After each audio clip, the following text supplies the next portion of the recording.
Hey guys, welcome back to the channel. My name is Timothy, and on the channel we speak everything personal finance. And in today's video, we're going to react to Cash Jordan. He dropped a video and it says NYC just doomed its middle class to be homeless. So Cash Jordan, he has a lot of good videos that I like to look at, and I've seen a few of his videos. They're pretty informative, so I just want to check out what's going on in New York City and why is the middle class going to be homeless. Now I know New York City is a very high cost of living area. You'll never see me living there because I don't do high cost living areas. I just can't. I mean, I don't know how you can afford to actually live comfortably in New York City, but we're going to see what's going on in New York City, why it's doomed. I'm sure with all the rising prices, we're feeling it here, and I'm sure New York City is even worse, when it comes to these rising prices of everything. So let's check out what he's talking about. This is a 16-minute video, so it's pretty long. So let's lock in and just see what we can take from it. Homes are disappearing from the United States. In the early 1980s, as many as 40% of the new homes built were considered entry-level. By 2023,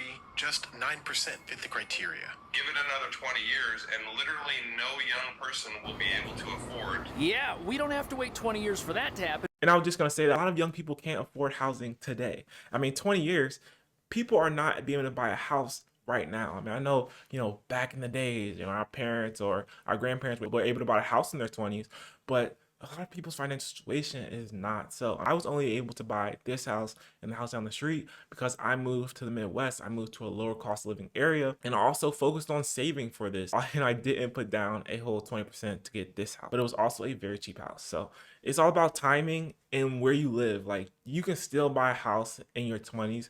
You just might not be able to buy a house in New York. You might not be able to buy a house in Los Angeles or these high cost of living areas. You're going to have to go to these less desirable areas in order to purchase a house or in order to buy what you want. Because here in New York City, it's already happening. And while the prices for entry-level homes here start at around $200,000, for most people, living in these places becomes impossible after a year or two, because spending that amount of money will only get you a one-room, one-person studio in most of the city, making New York $200,000 for a one room. So here where I'm at in the Midwest, you could buy a solid house for $200,000.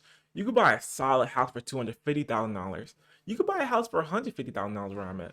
So $200,000 for a studio bedroom apartment. I'm pretty sure he shows like what the apartment will look like. It's not really that bad, but yeah, $200,000. I don't know how people are doing it out there. So if you're living in New York, comment down below what's going on. Is this valid? Is he accurate in what he's talking about? Like, is it really that crazy out there where it's unaffordable like this? Let me know. New York, a place that's quickly running out of room for most of its residents. And the worst part about this is nobody in charge seems to care if New York's middle class disappears permanently. Manhattan real estate sales stalled for 2 years as buyers and sellers just remained too far apart on price. Now the sellers are caving. The average apartment price in Manhattan will now cost you only $2 million.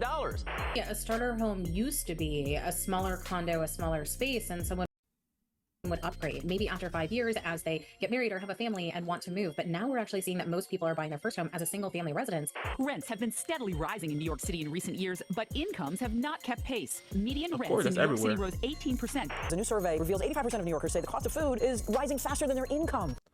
85% of New Yorkers say the cost of food is rising faster than their income. That is insane. I mean, say you get a raise of about 1 to 2 to 3% a year. So they're saying food is raising above that. And that's probably on a daily. Like, food is getting expensive. You see the eggs are crazy. Milk is crazy. Like, a lot of these food prices are on the rise. So how are we going to pay for these food prices if our income's staying here, but these food prices keep going up, the rent's going up, all these things are going up, but our income are creeping very slowly. So it's just a balance game. But like I said, you just can't live in these areas anymore. I mean, if you're going to live in these areas, this is what you're going to pay. So you have to move. Like, I'm sorry, but we missed it. We missed it. Us young people, us 20-some-year-olds, we missed the opportunity. The opportunity has already passed. People bought these houses for super cheap, and now they're worth $1 million. We have to now go somewhere else to get the house you want, to get the life you want. And it's just what it is nowadays. Nearly half of the people surveyed say it's harder to afford groceries and find themselves cutting back on healthy stuff. Meats, poultry, fish, eggs are up nearly 25%. Just thinking about all of the goods that a 30-year-old may have, like student loan debt and car loans and credit card debt, and then they have Say the cost of food is rising faster than their income. a 30-year-old may have, like student loan debt and car loans and credit card debt, and then they have rising. Exactly. So, and that's the thing, like when she said, all these expenses that we have student loans, I have student loans, I don't have car debt, but you have all these different expenses. Where are you supposed to be able to save for a down payment? And that's why I chose the house hack, because I got rid of the big payment. I got rid of the big rent or the big mortgage payment. So now I could put money towards other things. I don't have a car payment, so I could put money towards other things like a down payment on another house or investing more into my future. And I was only able to get this house hack because I made a conscious decision to move from, I was in Boston and on the Maryland side. I made a conscious decision to move from that area to the Midwest, where there was more affordable prices. I was also able to make a good amount of money by moving. Rent. And so it's hard to save for a down payment. So if you thought homes in America were overpriced, here it's newsworthy when something hits the market for under $1 million. And what nobody's talking about is this unaffordability crisis. It's only going to get worse in New York because it's not just the home prices here that are forcing average people to leave the city. Literally everything in this city that has a dollar sign on it costs more here than it does anywhere else. Want milk? That'll cost you almost $10 a gallon. $10 for milk? You know what? I've been buying that almond milk, and my almond milk costs about $2.50. So $10 for milk? Is he at a Walmart though? This is organic too. I don't do no organic stuff. Deodorant, get ready to fork over $20 to not smell like the rest of the city. Speaking of smells, if you're brave enough to take the subway to work in the morning and put your life on the line, that'll cost you almost $3. All to work for a paycheck that in most cases will not cover your rent. Something 1 out of every 3 New Yorkers spend half their income on every single month, leaving folks with very few opportunities to save anything, let alone buy a place and build wealth. Something the middle class in America has traditionally done through home ownership. You start working, buy a home, and it builds equity, increases in value, and serves as your primary residence. At least that's how things are supposed to work. But here, that home you bought, it's a 1-room apartment for 1 person only, and it could technically be a primary residence, but if you get married and your life— gosh, look how much space he has to take a poo. Oh my gosh. I mean, yeah, that's perfect for a single person. Like, I would thrive in that, but imagine bringing my wife, my kids, and my 2 dogs living in that. I can't. expands in any way, you'll be forced to move out of that place faster than you can say eviction, which is essentially what's happening to New York City's working class. They're being evicted from this city by a series of economic factors that none of our wealthy, progressive elites think are actually a big deal. High apartment prices, who cares about that when you've got a job sitting at a desk somewhere earning hundreds of thousands in income, which you can use to buy the overpriced eggs at our supermarkets without batting an eye. And if you have no desire to ever build a family or expand your life, living in a one-room apartment isn't a big deal either, and you won't need that $800,000 two-bedroom we just saw a news article about. And as you're about to see, anybody who wants to own something that's bigger than a tiny shoebox apartment here, they're gonna need a way to get filthy rich. And that's the thing, like that's the tough thing about being in the middle class.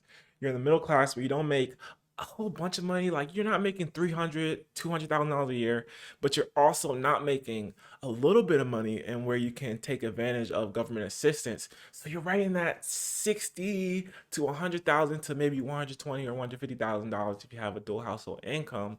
So you're in the middle, you're just squeezed because where you don't make enough money to live a great life, but you also make enough money where you don't qualify for the government system. So you can't get the food stamps, you can't get the affordable housing. So you just have to get whatever is given to you. And this is kind of where the middle class is right now and why it's being squeezed. And eventually it might just be gone. Like there won't be no middle class.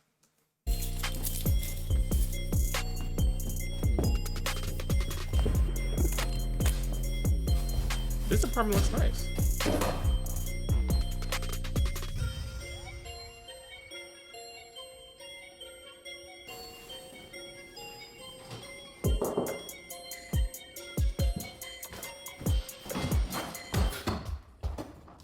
Look at this place, it's like a labyrinth. And if you sleep in that bedroom and you're hungry, look at that, you can make yourself a snack right here. You got the stove and the fridge all in this one spot. That's pretty good. But renting this for $3,500 a month is way cheaper than buying it for over $800,000, which is the price of that other two-bedroom. But this— Dang, and this is why people, this is why you're seeing renting in a lot of situations is a lot cheaper than buying a home. Now in New York, you're more in an apartment. When you actually buy a single family home, you're paying for a lot of the maintenance and the property tax and the insurance that comes with it, and it just keeps going up. But when you're renting at that set price, and of course your landlord can raise the rent, but they might not, or they raise it not at the rate of how property taxes or insurance raises. So a lot of times renting is actually cheaper than buying a home. Don't always lock in on owning a home, because a lot of times owning a home is very, very expensive. If you come to terms that this is what you're getting in New York, then you'll be fine. But I mean, as soon as you see something outside of the state or outside the city and you're like, well, I can afford that for the same price, you might change your mind. But if you actually just come to the conclusion and settle and say, this is what I'm getting in New York, and I have to be okay with that, because you're also getting the trade-off of maybe that big income, or maybe the networking piece. I guess you have to come to terms with, this is what I'm getting from New York. This is what you'd consider to be a starter home or a starter apartment. It's the right size for somebody or a couple maybe who are starting out professionally and don't have a whole lot of stuff. And traditionally, somebody starting out in the workforce would be able to scrape together a small down payment after a few years and get something like this. But if that's no longer possible and people are paying rent their entire professional lives, that really screws up what have been the traditional ways the working class has built wealth and taken care of themselves after they retire. And certainly, now I've seen that if you're going to rent, then be sure, then it should be a place where you're living for 7 years or something like that. If you're going to live in a place for 7 years or more, then you should buy a house. If you're going to live in a place for 7 years or less, you should rent. This dynamic of unaffordable starter homes and homes in general isn't unique to just New York. It's happening everywhere. The starter homes are disappearing from the United States. In the early 1980s, as many as 40% of the new homes built were considered entry level. By 2023, just 9% fit the criteria. Give it another 20 years, and literally no young person will be able to afford to purchase a home, period. Yeah, so in New York City, you don't really have starter homes that someone starting out would be able to afford. In fact,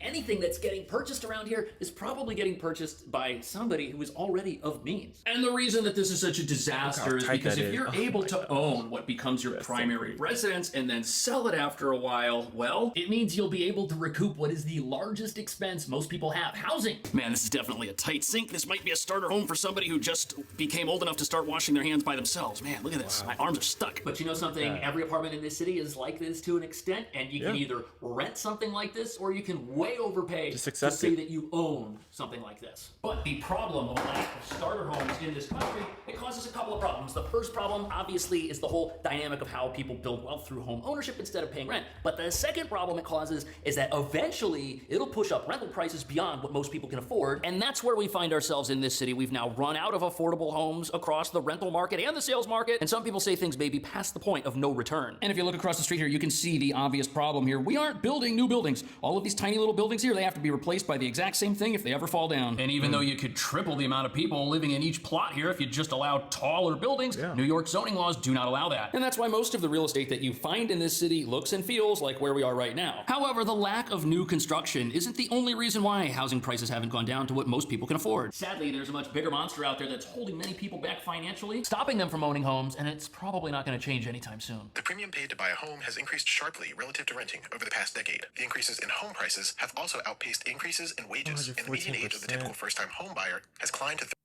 the median age for a typical first-time home buyer is 38. This doesn't have to be you. Now, you can buy a home early, I'm telling you, but you just have to move to these less desirable places. Like, you're not going to be able to buy a home in New York City. You're not going to be able to buy a home in Boston. You're not going to be able to buy a home in Washington, D.C. You have to move outside of the big city. You're going to have to move, 20, 30, 40 minutes to an hour outside the big city in order to afford these homes now, or just to an entirely different state. 38. That's up from age 29 in 1980. I bought my house at 24. So you can do this too, but you just have to be willing to move from where you're at, especially if you're in one of these high cost living areas. So people used to buy what would be considered starter homes in their 20s, but now people are buying those same homes in their 40s, essentially. Now, one recent report has the average sale price of a home in Manhattan costing $2 million, which is just an insane amount of money. Well, let's say you're able to find one for $1 million. Here, I found one. It's got terrible pictures, which are shrunken down for some reason. But look at that, $999,000. And what do you have for a monthly payment? Well, you've got a mortgage payment, which is going to be around $7,000 a month, and then maintenance maintenance fees, which include taxes, of around $1,900 a month. $9,000 a month to experience home ownership. You could rent a home and take the other $5,000 plus dollars a month that you're saving and invest that money somewhere else and get a return on that. Home ownership almost doesn't make sense for many people in New York right now, but because of the rental prices, neither does renting, unfortunately. Now, yes, you could drastically increase the number of starter homes here if you... And that's the sad part. Like, people will literally pay 40 to 50% of their income towards a mortgage because they want to own a home when they can rent, you know, a lot cheaper and then invest the difference into the stock market, which is going crazy right now. So, like I said, just don't focus on getting a home because it's super important. Like, there's nothing wrong with renting. We would build more of them. However, we don't just have restrictive zoning rules. We've got another problem. Look out this window here. Look at all these buildings packed up next to each other. There isn't any vacant land or any space to build new stuff. The only way to build here is up, and we're not allowing that for some reason. I guess we still want to be able to see the sky, which of course won't be possible if you fill up all the empty space we've got here with a bunch of skyscrapers. And if you were to do that, blocking the view of everybody that owns a home right now would devalue the price of their homes, revealing that people who already own something now are totally against the idea of newcomers to the homeownership game like me or you, which has a lot to do with why there's so much opposition to new home construction or taller buildings in general. However, New York City is so much further down the doom spiral of unaffordable home prices that it should be serving as a canary in the coal mine, so to speak, for other cities that don't want to build homes either. Only it isn't able to serve in that manner for itself for some reason. Now, new data backs it up. Rents have been steadily rising in New York City in recent years, but incomes have not kept pace. The Fiscal Policy Institute just released a report that found that median rents in New York City rose. So median rents in New York City rose 18%, and the income has rose 11.5%. That's a big gap. How are we supposed to afford these things when there's this big gap between when rents are going up and how much our income is going up? It is crazy. 18% between 2019 and 2023.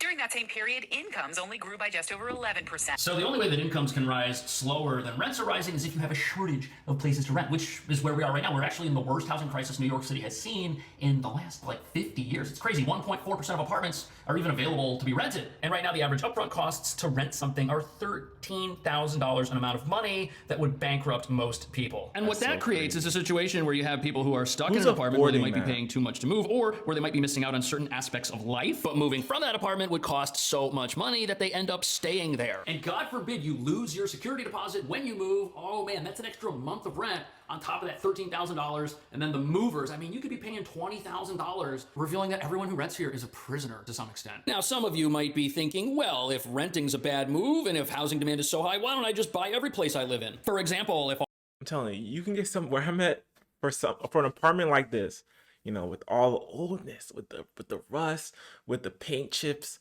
you can rent that here for $800 to $1,000. $800 to $1,000 or cheaper for something like that. So yeah, New York's crazy. all I can afford is a studio apartment for a couple $100,000. If I've got the money for it, I'll buy it. Well, you could technically go and do that, but the problem is a one-room apartment might not be a place that you can live in for a very long time. And statistically, if your housing needs change within 5 years and you sell within that period, you'll lose money. And this rule is known as the 5-year rule. But here's why it doesn't always apply, especially in overpriced markets like New York. This is a one-room, one-bathroom apartment. It's a studio that costs almost $500,000. And if you look down here, the last recorded closing was back in 2016 for around the same price, which is what it's selling for today. Whoever bought this thing 9 years ago is gonna lose money on it. And even if they sell it for the exact same price, they still have to pay the broker's commission. They have all the costs. That means they probably paid too much money for that house, for that apartment. Like I said, here or anywhere else, for $465, you're getting a big house. You're getting a nice house for $465. Owning it, the carrying costs. And if the home you buy here doesn't go up in value, that could blow up all of your plans for financial freedom and wealth building for sure. But losing money on your primary residence, if that's the worst thing that happens to you in New York, consider yourself lucky, because now prices are so high that even buying the things that are supposed to go in the apartment and keep you alive while you live here is becoming impossible for most people. All right, so he's in Walgreens now. Walgreens, CVS, these places aren't known for groceries, so their prices are definitely inflated. But I want to see what Walmart's looking like. So who's living in New York? Is there even a Walmart out there? I mean, what grocery stores do you guys have out there? And how much are they charging for groceries? Because $6, $8, $9 for $10 for a box of cereal is crazy. And there's not a lot on there, so people must be buying it. This is crazy. $2.49 for the basic Walgreens water brand. That is crazy. But it's not just Walgreens. Every store here that sells anything has prices that are much higher than most people expect. And in fact, they're so high that many people are having problems feeding themselves. And food insecurity is a real deal here when people are also trying to pay their overpriced rents. 85% of New Yorkers say the cost of food is rising faster than their income. Nearly half of the people surveyed say it's harder to afford groceries and find themselves cutting back on healthy stuff.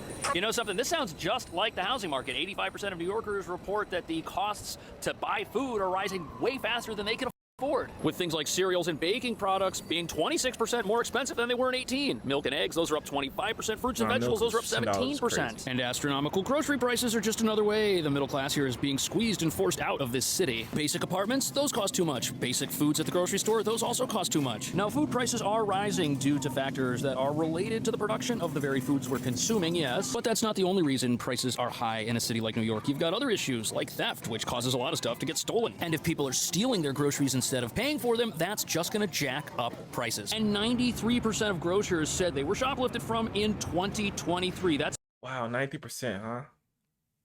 People shoplifting? People are shoplifting out there. I mean, yeah, I've seen it, but it's just crazy to think that, you know, people are actually like out here stealing, you know, and then these, man. New York. It's absurd. But that's not the only problem you've got in New York. You've got the high rent, you've got the high costs of labor. All of that jacks up the price that a given thing of rose oil moisturizing hand cream has to sell for. But out of control rents aren't the only problem a store like this is going to have. They've got out of control utility costs as well. Any business that uses water for any reason now has to pay more for it because of new taxes that the city charged itself and then passed along to landlords and companies like this grocery store. But it's one thing to have high rent along with a high cost for obtaining the products you want to sell in your store. At least you can account for what those are. They don't typically change on a week-by-week basis, but shoplifting, that is unpredictable. A store could be fine for a while, and then it could get hit big time, and massive amounts of products could get removed from the shelves. How on earth does a business fight that? Sure, they can fight it by adding the security guard that Trader Joe's has, but that costs money, and if a whole bunch of products get stolen, the only way to get that back is to raise the prices of everything that's still left on the shelves. And businesses here have it so bad already. We just talked about the theft. That's an astronomical problem. And the rents for stores like this, those are going up even higher because what theft does is it shuts down other profitable businesses in other parts of town. And the landlord that owns the place behind me right here probably has other storefronts elsewhere that are empty. And he's looking at these guys and the apartments that are upstairs, these guys right here. And what's crazy about that is most people don't realize that if their rent goes up, it's because a store that your landlord owns may have just closed and he's dividing up what he's losing between everybody who pays him rent for something else. Now, obviously, this is a massive disaster, but what is New York City to do? Should we start building taller buildings? Do we block out the sky so that people can now afford to have a roof over their heads? And what do you think about this whole idea of starter homes? Should those even be a thing in New York, or should those be built in areas of town that are inherently less expensive to build and create properties in to begin with? And lastly, what do you think about this dynamic between those who own a home and already have one and their inherent opposition to new housing construction? After all, new houses devalue the value of current houses. Well, that is crazy. Like, paying a tax on the water that the city is giving you when the city actually imposes tax on itself so they can get more money, and taking the money out of the landlord's pockets, and then the store down below you closed or got robbed or is not profitable, so the landlord is upping the rent of the people that live above it when they have nothing to do what's going on with the store, and you have no choice but to pay that money because you might have an actual good rent. You might have an actually decent price rent, because if you were to move, you may pay more in rent. So New York is crazy. The price of things are crazy all over, not just in New York, but I don't know how people are actually making it work out there. I don't know how you're living out there. So if there's anyone that's living in New York, is this really what's going on? Or, because I don't live there. I don't like talking about places or talking down on a place that I've never actually been or never actually lived. I've been in New York, but I've never lived there. So is it really this crazy out there? Is it this expensive? And how much money are people making compared to the amount of rents, compared to the amount that food costs? So hope you guys enjoyed this video. And if you did, leave a like, subscribe to my channel, and I'll see you guys in the next video.